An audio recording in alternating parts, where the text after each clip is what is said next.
Terbongkar betapa banyaknya kesalahan yang dilakukan oleh Roy Suryo, Rismond, Dr. Tifa, dan kawan-kawan ini. Berhadapan dengan peneliti yang sesungguhnya tak berkutik, kicep. Mereka ternyata cuma jagonya di hadapan orang awam yang seperti kita-kita ini, teman-teman. Nah, ini dia videonya. Mari kita tonton. Jadi inilah yang kemudian membuat bisa dianalisis. Ada dianalisis fotonya, fontnya oleh Dr. Rismond dan lain sebagainya. Tapi yang penting, karena berwarna dan ini sifatnya adalah elektronik, biasanya mengunggah elektronik mengunggahnya. Maka kita periksa dengan elektronik atau digital forensik. Nah, caranya adalah dengan menggunakan namanya ELA. ELA itu Error Level Analysis. Ini contoh ELA. Kalau ijazah yang benar, maaf saya contohkan. Kan produk digital, tetapi mereka menganalisis. Mereka menyebutnya digital forensik. Ya. Nah, ini udah salah kaprah gitu ya. Padahal ijazah itu kertas. Kertas, analog, fisik gitu ya. Ini teman-teman, detik-detik Roy Suryo dipermalukan sama Joshua Sinambela.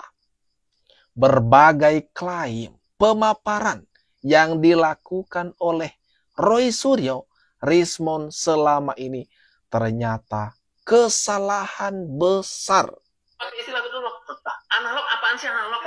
Analog ini loh, ini analog nih.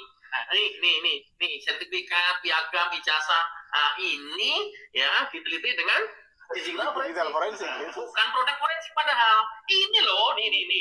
Gua lempar sekalian dong. Lanjut, bermasalah bang. Lanjut. Iya, itu yang pertama gitu ya. Jadi dan pertama loh. Dan itu dilanjutkan dengan analisis digital forensik lainnya, gitu ya. Yang pertama ELA misalnya ya, error level analysis gitu ya. Itu yang keren banget itu istilahnya disebutkan oleh Roy Suryo lah atau Rismond lah gitu ya. Dan lebih salah kaprah lagi ketika mereka menganalisis menggunakan ELA gitu ya. Mereka mendeteksi adanya editan, adanya tempelan katakanlah di jasa fisik, tapi mereka analisisnya menggunakan ELA gitu ya. Nah, padahal ELA hanya bisa mendeteksi tempering atau editan-editan di file-file digital, ya. Jadi ketika mereka menemukan hal yang ada di file digital, berarti file digitalnya ditemper, bukan fisiknya gitu loh. Inilah teman-teman yang saya bilang dari awal. Kalau Roy Suryo, Rismond banyak melakukan kesalahan fatal berhadapan dengan peneliti yang sesungguhnya membuat mereka kicap. Tak bisa membantah lagi, mau gimana? Toh mereka salah menyalahi SOP. Aduh. Tapi kemarin mereka kan berhadapan dengan awak media, publik, orang-orang awam lah istilahnya seperti kita yang tidak terlalu paham mengenai forensik digital ini bagaimana SOP-nya. Tetapi setelah dipaparkan panjang lebar oleh Joshua Sinambela, akhirnya kebongkar, terkuak juga teman-teman. Apa yang dilakukan orang-orang ini selama ini, Rismond, Roy Suryo, Dr. Tifa, adalah kesalahan fatal. Jadi ELA itu kan bekerja menggunakan kompresi gambar, namanya JPEG biasanya ya, dan gambar itu kan JPEG. Nah, ketika misalnya ada foto atau gambar itu diedit bagian-bagian tertentu, otomatis pada bagian-bagian itu kompresinya akan berubah. Itu yang disebut dengan error level. Tingkat kesalahannya berbeda dengan yang belum diedit ya kan, sehingga muncul lebih kontras segala macam. Jadi aku mau sederhanakan ini bang, ini barang digital, entah itu foto dan kertas apapun, yang kemudian dikatakanlah saya gunakan satu aplikasi editan, saya menempelkan dengan tambahan gambar, itulah yang akhirnya dianalisa lewat ELA itu. Iya, jadi nanti akan muncul, akan ketahuan ya bahwa yang ditempel apa, yang diedit bagian yang mana dan seterusnya. Tapi di digitalnya, bukan kertas. Bagaimana kalau di foto ijazah? Ya, kalau foto ijazah. Ada orang-orang ini dah. Rismond, Roy Suryo udah nggak bisa terselamatkan lagi teman-teman. Sok hebat, sok pintar, sok ahli, sok pakar. Padahal yang mereka lakukan, tindakan-tindakan mereka tidak mencerminkan seorang ahli, seorang pakar. Ada kasihan sekali ya. Orang-orang ini harus berhadapan dengan hukum dan bakalan seperti keyakinan Sylvester Matutina 100%. Mereka ini bakalan masuk penjara. Ini foto, hasil foto kan. Iya. Katanya logikanya sama seperti membuktikan uang palsu ya Pak ya. Jadi uangnya harus dilihat, dipegang, baru bisa membuktikan ini asli atau palsu, bukan dari foto. Masalahnya kan gini ya. Kalau saya yang melihat ya, selama ini ya, mereka, Pak Rismond maupun si Roy itu, dia yakin bahwa dengan teori yang dia pakai forensik perbandingan itu adalah benar. Yang dia tutup-tutupi adalah saya terpaksa sekarang pakai saya tutup-tutupi. Sampel yang dia pakai itu, Pak, yang mestinya itu adalah sampel ijazah yang benar, yang analog, fisik ya, dibandingkan dengan yang lain-lain itu apakah asli apa tidak. Dia nggak pernah dapat, Pak. Makanya dia nyuruh Pak Jokowi suruh tunjukkan itu kan berat. Ada ketahuan motif dibalik tuntutan menginginkan agar Pak Jokowi memperlihatkan, menunjukkan ke publik ijazah aslinya. Karena memang Roy Suryo, Rismond belum melihat, belum memegang ijazah Pak Jokowi. Tetapi sudah berani sekali, itulah kecelakaan besar mereka. Mengklaim, menuding, yakin sekali kalau ijazah Pak Jokowi itu adalah palsu. Makanya itu nanti yang akan menjerat mereka, mengantar mereka ke jeruji besi. Ngaku-ngaku sok banget sudah meneliti, padahal ijazah aslinya belum pernah ngelihat, belum pernah memegang. Dia nggak pernah pegang itu. Jadi dia ngomong keluar-keluar di mana-mana mengatakan bahwa ini sudah membuktikan pakai teknologi tinggi, tapi sampel yang dibandingkan itu adalah sampelnya yang diunggah oleh Sandi. Jadi itu adalah fotokopi dari, kan dia upload, kemudian oleh si Pak Roy itu di print, kemudian printnya itu lah dibandingkan. Itu kan penyesatan itu kalau itu dianggap sebagai penyesatan.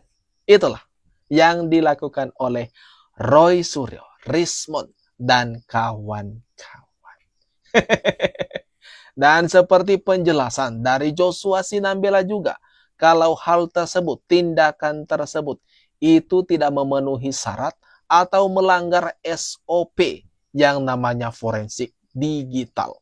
Itu tidak memenuhi syarat, tetapi dipaksakan sama Roy Suryo, Rismond, hanya untuk menyerang, menyudutkan Pak Jokowi. Mengatakan bahwa kesimpulan dari forensik Baris Krim Polri yang diumumkan oleh Dirtipidum itu sangat-sangat prematur.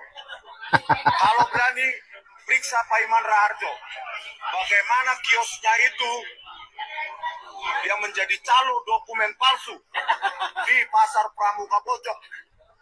Kaitannya atau korelasinya dengan lompatan kuantum karirnya menjadi komisaris dan wakil menteri desa kalau tidak ada hubungan jasanya dengan Joko Widodo. Aduh. Gimana teman-teman? Gimana nih menurut kalian? Rismond dengan segala tudingan mengatakan kalau hasil lab 4 Bareskrim itu adalah prematur. Waduh. Selalu saja ya, tidak percaya seperti biasa teman-teman. Mereka orang-orang ini enggak percaya apapun yang disampaikan oleh lembaga-lembaga sah negara ini. Mereka tidak percaya. Seperti tadi argumen dari Rismond ini. Aduh. Semua dong. Periksa semua. Karena ini sudah pasti palsu. Kalau nggak palsu, pasti dibawa tadi. Aduh, sudah ngeklaim palsu. Padahal ijazah aslinya, ijazah asli Pak Jokowi tidak pernah dipegang, tidak pernah dilihat oleh Rismond. Tapi entah kenapa loh teman-teman.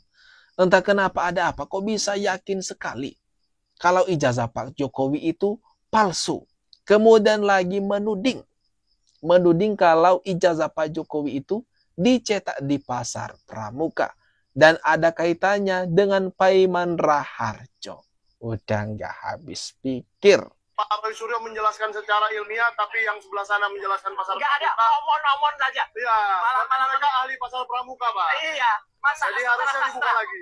mereka menjelaskan sastra. Sastra, iya, dibuat kaca. Ahli itu gimana? Yang jelek banget nyerangannya. Ya. Pribadi, personal. Tadi ketemu Joshua Sinambela, Pak. Ketemu, oh itu ya namanya ya dia? Iya, itu Joshua Sinambela yang keriting-keriting dikit itu. Walah, saya kira ahli sastra dia. Dia tidak Ada saking paniknya Roy Suryo ini ya, berhadapan dengan Joshua Sinambela. Keluar berkoar-koar, seolah-olah di dalam dia menghajar habis-habisan Joshua Sinambela. Padahal nyata-nyatanya kalah telak. Orang-orang ini, nggak mungkin kan kasus ini dinaikkan ke tahap penyidikan. Kalau apa yang diargumentasikan itu sama mereka memang benar-benar masuk akal. Tapi terlalu pede. Intinya mereka ini terlalu pede dan ngotot banget. Nanti, jadi tunjukkanlah keberpihakan Anda kepada yang benar, bukan kepada yang berkuasa. Terima kasih, itu aja. Tepuk pramuka.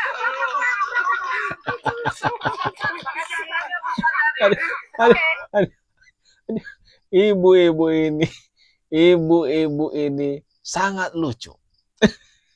Ngelawak sekali, teman-teman. Tepuk pramuka segala lagi.